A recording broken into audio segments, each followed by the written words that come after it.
সুপ্রিয় দর্শক, আজকে আমাদের মাঝে উপস্থিত রয়েছেন সঙ্গীত শিল্পী রিপা সুলতানা। শুভ সকাল আপু, কেমন আছেন? শুভ সকাল আপু, আলহামদুলিল্লাহ আমি ভালো আছি। আপনি কেমন আছেন? আমি বেশ ভালো আছি, ধন্যবাদ আপনাকে। আপনি 13-14 বছর বয়স থেকে গানের সাথে যুক্ত আছেন, গান করছেন। ছোটবেলা থেকে কোন ধরনের গান দেখে দেখে বড় হয়েছেন বা কোন ধরনের গান আপনাকে বেশি টানে? ছোটবেলা থেকেই আমি বেশিরভাগ পল্লীগীতি এবং আধুনিক গান শিখেছি। এই দিয়েই আমার পথ চলা শুরু করেছি। আচ্ছা, গানের হাতেখড়ি কোথায় হয়েছে এবং পরবর্তীতে শেখা হয়েছে কোথায়? আমি আসলে সাতক্ষীরা জেলার মেয়ে। আমি সাতক্ষীরাতেই গান শিখেছি এবং আমার গানের উস্তাদ হচ্ছে বিশ্বনাথ দেবনাথ। তিনি একজন রেডিওর শিল্পী, খুলনা বেতারে। তো তার হাত দিয়ে আমার গান শেখা, এই পর্যন্ত আসা।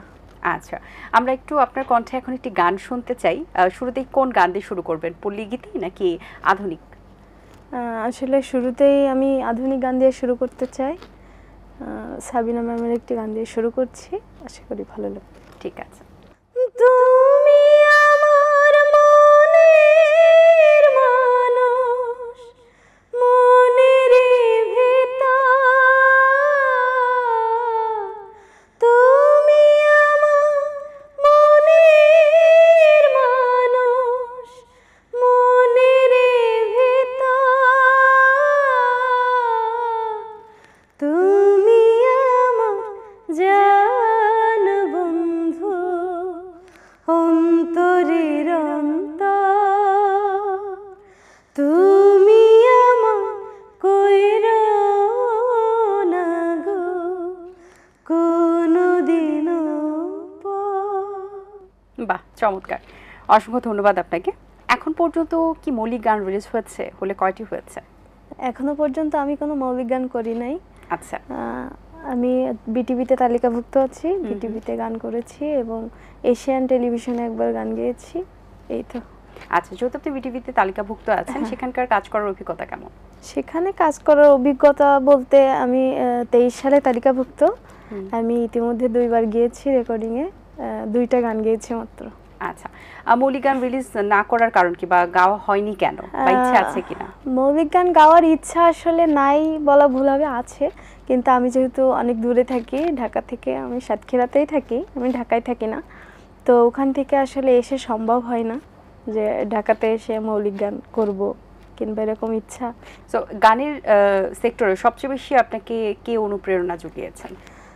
বাসায় বেসিক্যালি বলতে গেলে আমি নানা বাড়িতে মানুষ হয়েছি, তো আমার নানা বাড়িতেই বড় হওয়া। আমার মামা, নানা এরা অনেক সাপোর্ট দিছে আমাকে, ছোট্টবেলা থেকে গান শিখিয়েছে, তো তাদের দোয়ায় আসলে এই পর্যন্ত এসেছি। যখন স্টেজে পারফরমেন্স করা হয়, প্রচুর তমনা স্টেজ শো করা হয়, তখন কোন ধরনের গানের রিকোয়েস্ট বেশি আসে? আসলে স্টেজে গান করতে গেলে ফার্স্টে নিজের ইচ্ছা মতো একটি করা যায়, তারপরে আসলে দর্শকেরও অনুরোধ থাকে। তো অনুরোধের গানগুলো আসলে দর্শক চায় যে একটু নাচানাচির গানগুলো করতে, ফাস্ট গান। হ্যাঁ, তো সেই ক্ষেত্রে পাংখা গানটি বেশিরভাগ চলে, তো গাওয়া হয় মোটামুটি। আচ্ছা, স্টেজ পারফরমেন্স এখন পর্যন্ত কোন কোন ডিস্ট্রিক্টে করা হয়েছে? সাতক্ষীরাতেই বেশিরভাগ করা হয়, তো বাইরে যদি বলি ঢাকাতে 2বার আসছিলাম এবং খুলনাতেও গান করি, এই তো। আচ্ছা, আপনার কণ্ঠে এবার আমরা একটু হাই ফাস্ট বিটের একটি গান শুনতে চাই। কোন গানটি শোনাবেন আমাদের? হাজার ভিড়ের মাঝে আমি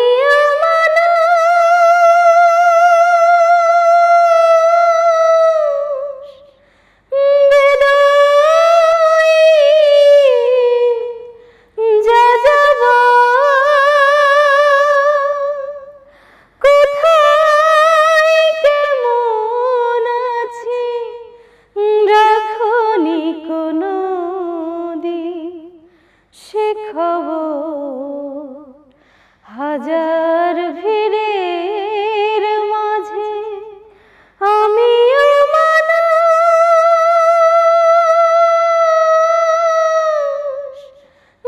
বেদই যা যাব। বাহ, সুন্দর, ধন্যবাদ আপনাকে। গানের চর্চা কতটা করা হয়? গানের চর্চা আসলে ওইভাবে এখন আর করা হয় না, আগে যেমনটা করতাম, তবে মাঝে মধ্যে করা হয়। আচ্ছা, আপনার পছন্দের শিল্পী কারা? আমার পছন্দের শিল্পী সাবিনা ইয়াসমিন ম্যাম আছে, কনক চাপা ম্যাম আছে, এরাই আমার পছন্দের শিল্পী। আপনার কণ্ঠে আরেকটি গান শুনতে চাই। আমার সাথে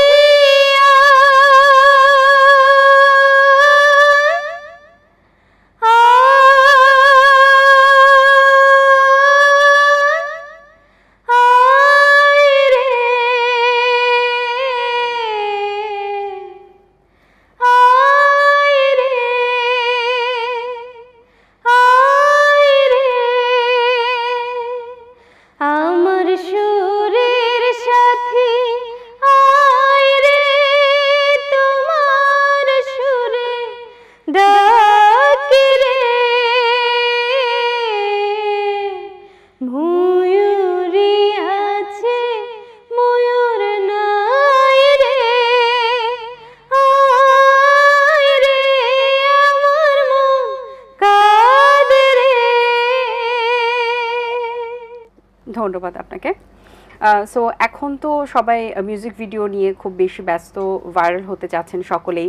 আপনিও কি ভাইরাল হতে চান কিনা আপনার মিউজিক ভিডিও দিয়ে? ভাইরাল হতে চাই না আসলে, আমি যদি কখনো মিউজিক ভিডিও করি কিংবা এমন কিছু করার ইচ্ছা থাকে, তবে আশা আছে সবাইকে ভালো কিছু উপহার দেওয়ার।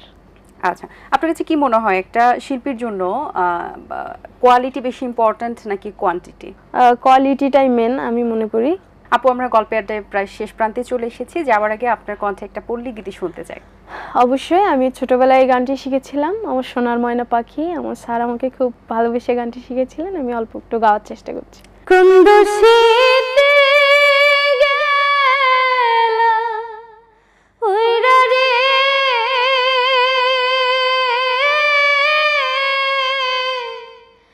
দিয়া মোরে ফাঁকি রে, আমার সোনার ময়না পাখি, আমার সোনার ময়না পাখি, কুন্দুশীতে গেলা উইরা রে,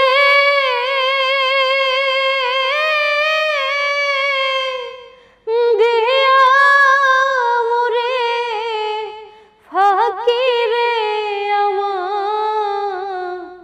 সোনার ময়না পাখি।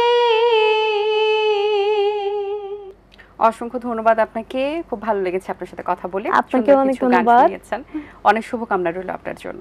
দর্শক, আশা করছি আজকের আয়োজন আপনাদের ভালো লেগেছে। আজ এই পর্যন্তই। আমার আজকের এই সুন্দর ড্রেসটি স্পন্সর করেছেন যারা। সবাই ভালো থাকবেন, সুস্থ থাকবেন এবং এটিএন বাংলার সাথেই থাকবেন।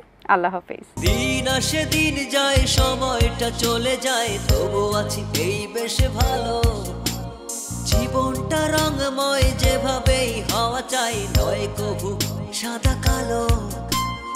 এই আশাতে স্বপ্ন ভাসে, সুখ হাসে চোখে মুখে, চায়ের চুমুকে।